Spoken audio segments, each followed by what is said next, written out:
Hello everyone, my name is Peter Skutzian and I'm making this video on behalf of the South African Strings Foundation for their first scales competition happening in June and July this year. In this video I will briefly discuss the importance of pulse and rhythm in music and give you a few tips on how you can practice this by practicing your scales. Sometimes you listen to another musician performing a piece, maybe a friend or a colleague of yours, and while listening, you realize that something is bothering you. It is not the intonation, also not the sound quality, but it feels like you're sort of thrown off balance and there's no sense of direction. This is probably because of a lack of a stable pulse. Pulse is the backbone and the underlying heartbeat that sets the tempo and creates a scaffold for rhythm.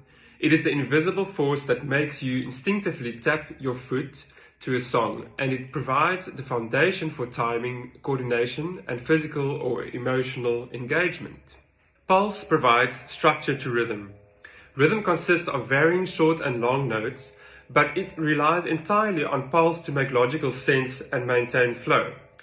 When playing in an ensemble or an orchestra, the pulse acts as a unifying anchor. It allows multiple musicians to stay perfectly aligned. If you don't have a good pulse in an ensemble, you can easily cause the whole ensemble to derail. And scales is a wonderful tool to focus on to develop pulse and rhythm. I will now discuss a few basic points which you can use to help develop your pulse while practicing your scales. The bow arm is mainly responsible for pulse. The right arm controls the production of sound almost like a drumstick to a drum.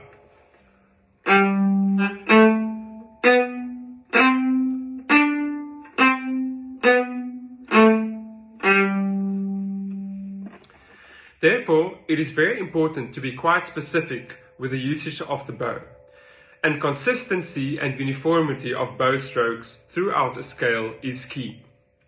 We focus on bow division, which refers to the part of bow and the bow length of each note or group of slurred notes. One can play in different parts of the bow, but this needs to stay consistent with each note or group of notes throughout a scale. The articulation of each bow stroke needs to be consistent. Down bows as well as up bows need to sound the same. The articulation refers to the start of each note, whether it's a softer start or a more articulate start. It is also important where we place the bow on the string between the bridge and the fingerboard, and to be consistent with this throughout the scale. And even the angle of the bow to the string is important. A 90-degree angle is preferred. A skew bow will easily cause rhythmical irregularities in a scale. The next point is left-hand articulation. When we play scales with slurred notes, the left hand also becomes very important in keeping good pulse and rhythm. The left hand articulation refers to the way the fingers fall on the string, which contributes to clarity in pulse. Here is a clear left hand articulation.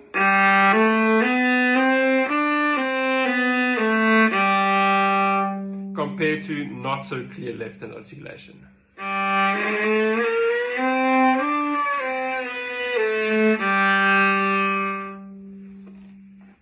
The third thing I'd like to suggest is to walk while practicing your scales. For stability, we can rely on our bodies and on gravity.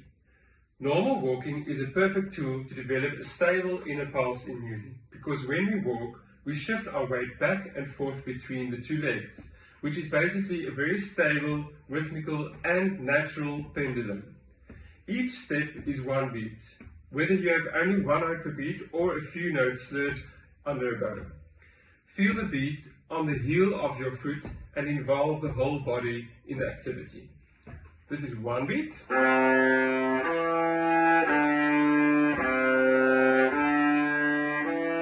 Or 5 notes in one beat.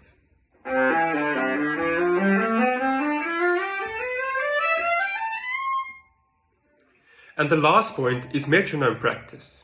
The metronome, of course, is a useful tool to check whether you can match a certain pulse or speed. You can also use the metronome to help you build towards a faster speed, starting at a slow speed, focusing on as much detail as you can, and working your way step by step to a faster speed. So herewith, I would like to wish you all the best with your preparation and taking part in the South African Strings Foundation's scale competition. May you have lots of fun in practicing your scales and make big progress in your technique. And remember, a better technique results in much more fun and much more rewarding music making.